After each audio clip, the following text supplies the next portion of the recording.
Pernah nggak sih kamu merasa seperti ini?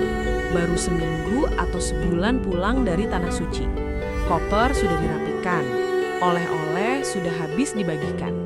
Tapi ada satu hal yang ikut hilang perlahan-lahan. Semangat itu. Dulu di Mekah, bangun jam 3 pagi rasanya ringan sekali.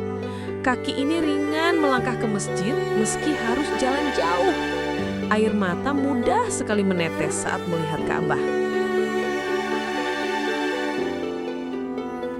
Tapi sekarang, setelah sampai di rumah, azan berkumandang, kita masih sibuk scroll media sosial.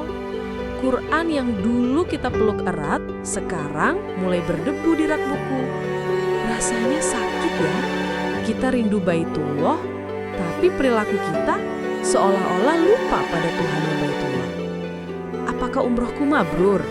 Atau hanya sekedar perjalanan wisata yang melelahkan? Teman-teman, jika kamu merasakan kekosongan itu, video ini untukmu. Assalamualaikum warahmatullahi wabarakatuh. Sahabat beriman, selamat datang kembali. Banyak ulama berkata, tanda diterimanya kebaikan adalah kebaikan setelahnya. Ujian umroh yang sesungguhnya itu bukan saat kita berdesak-desakan mencium Hajar Aswad, bukan saat kita tawaf di bawah terik matahari. Ujian sesungguhnya dimulai saat roda pesawat mendarat kembali di Bandara Soekarno-Hatta. Saat kita kembali ke rutinitas, kembali ke lingkungan lama, kembali ke godaan duniawi. Bagaimana caranya agar vibes Tanah Suci itu tetap awet di hati kita? Berdasarkan rangkuman dari Armindo Travel dan nasihat para asatiz, ada 7 cara merawat istiqomah yang harus kita paksa lakukan. Yang pertama, dan ini pondasinya, cek lagi niatmu. Tanya pada hati kecil, kemarin aku umroh buat apa? Apakah biar dipanggil Pak Haji, Bu Hajah kecil-kecilan? Biar bisa update status di depan Ka'bah? Atau benar-benar ingin menghapus dosa? Istiqomah itu berat kalau tujuannya bukan Allah. Setelah pulang, tanamkan di pikiran. Ya Allah, kemarin Engkau sudah undang aku. Itu bukan karena aku kaya, tapi karena Engkau sayang.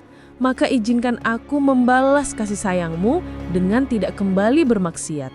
Jadikan rasa syukur sebagai bahan bakar ibadah kita di rumah. Di Mekah Madinah kita bela-belain datang 1 jam sebelum azan biar dapat soft depan. Masa di rumah masjidnya cuma 5 langkah, kita sholatnya di rumah atau malah telat. Tips kedua, jangan putus hubungan dengan masjid. Meskipun masjid di dekat rumah kita tidak seindah Nabawi, tidak ada payung raksasanya, karpetnya mungkin tak seempuk di sana, tapi ingat, Tuhannya sama. Allah yang kita sembah di depan Ka'bah adalah Allah yang sama yang memanggil kita di masjid kampung ini. Paksakan berjamaah, terutama bagi laki-laki. Itu kunci menjaga giroh agama. Ketiga dan keempat ini adalah oleh-oleh batin yang wajib dibawa pulang. Al-Quran dan tahajud. Masih ingat nikmatnya membaca Quran sambil menunggu waktu syuruk di pelataran Ka'bah? Jangan biarkan Quran itu tertutup rapat lagi. Targetkan, kalau di sana bisa 1 day 1 juz, di rumah minimal 1 day 1 page. 1 hari 1 halaman. Jangan sampai putus. Lalu Qiyamul Lail. Tubuh kita mungkin sudah menyesuaikan jam tidur saat di Saudi. Manfaatkan itu. Saat terbangun jam 3 pagi, jangan tarik selimut lagi. Hamparkan sajadah. Bayangkan sajadah di kamarmu itu adalah raudhah. Menangislah di sana. Minta kekuatan pada Allah, karena tanpa pertolongannya, kita lemah. Di Tanah Suci, kita jadi orang yang sangat dermawan. Bagi-bagi rial, beli makanan buat jamaah lain. Kenapa? Karena kita yakin pahalanya dilipat gandakan 100.000 kali. Nah, setelah pulang, jadilah dermawan yang sama. Sedekah itu penolak bala dan pelembut hati. Kalau hati mulai terasa keras, malas ibadah, cobalah bersedekah. Beri makan anak yatim, atau sekedar isi kotak amal Jumat.